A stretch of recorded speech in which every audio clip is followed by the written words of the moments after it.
I had the pleasure to attend Samsung's presentation of its new products at the IFA here in Berlin. After they showed us the Galaxy Note 3, it was time for the Galaxy Gear, which of course is Samsung's very first smartwatch.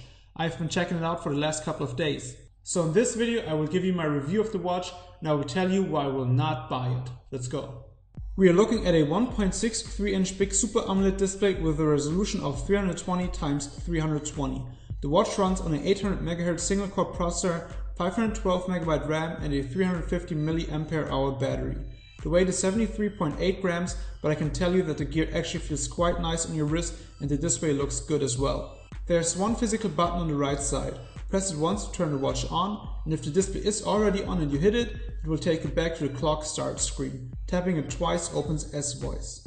If you want to navigate through the menu, you just swipe left or right. If you need to go back, you swipe down.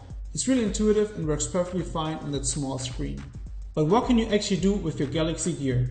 First of all, you should connect it to a smartphone or a tablet because it doesn't have Wi-Fi or 3G. And if it's not connected, you won't be able to receive any notifications, which is one of the main reasons you carry the watch in the first place. For the connection, it uses the energy efficient Bluetooth 4.0. Here's the kicker. The Galaxy Gear will only be able to connect to the Galaxy Note 3 and the Galaxy Note 10.1. There will be an update later this year, Samsung says, for the Galaxy S4. But I feel like the Galaxy S4 is one of their flagships and it should be compatible out of the box. Also, they won't make this compatible with smartphones or devices of any other company probably, so I really don't like that. I just can't stand it when companies build their products or services in a way that force the consumer to keep buying from them or in their ecosystem. To me, the only legitimate way for a company to keep a customer is to build a product that's so good that the consumer doesn't want to spend his money anywhere else.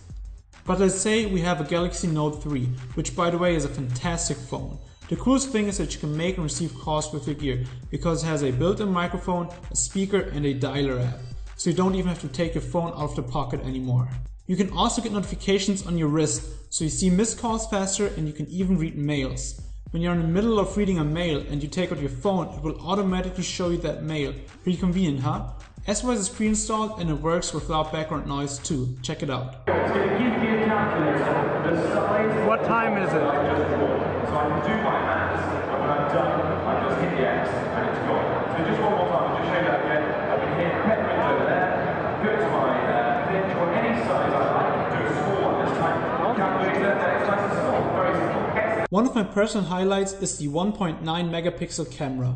In order to open it, you will need to swipe up, and then to take a photo, just touch the screen. Shooting videos is possible too. Unfortunately, they are limited to 10 seconds, but they are HD and don't look too bad considering they come from a watch. You can either save them to the 4GB big internal storage or have them transferred to your phone, which can take a couple of minutes though. Nonetheless, the camera is a huge plus. The Galaxy Gear should survive brief sprays of water, but I would never recommend taking a shower with it or even taking it for a swim. Before I tell you why I won't buy the Galaxy Gear, let me talk about smartwatches in general for a second. So I think smartwatches like this will never be a product for the masses because they don't have any unique features.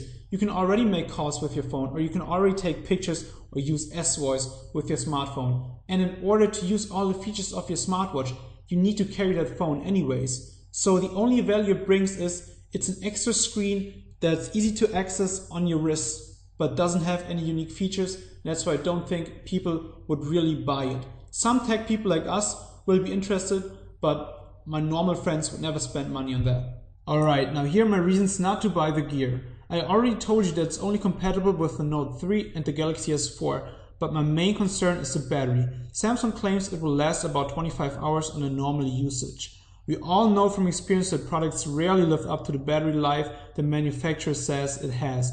Plus we don't know what normal usage is. So you will need to load this thing every night, assuming it got you through the day. And don't forget that battery performance can go down quickly, so it will even get worse with time. There's more. To charge it, you will need to use a special device. So if you spend the night somewhere else spontaneously, you know what I mean, then your phone will be dead in the morning. Also keep in mind that Bluetooth will drain the battery of your phone. The Note 3 and the S4 have strong batteries, but still something to consider.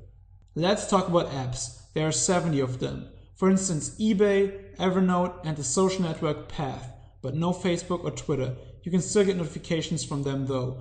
It will be interesting to see when and what apps will follow, but for the moment, I don't think it's enough. I found this Kickstarter campaign of a standalone smartwatch called Omade True Smart. It sounds intriguing because you can use it without a phone and it's water resistant. The link to the campaign is down below and you will also find a video there. For those of you who still want to learn more about the Galaxy Gear, I will now introduce you to the Gear Manager, which is an app that allows you to personalize your gear. For everyone else, it was cool to have you here. If you like this content, feel free to subscribe and share it.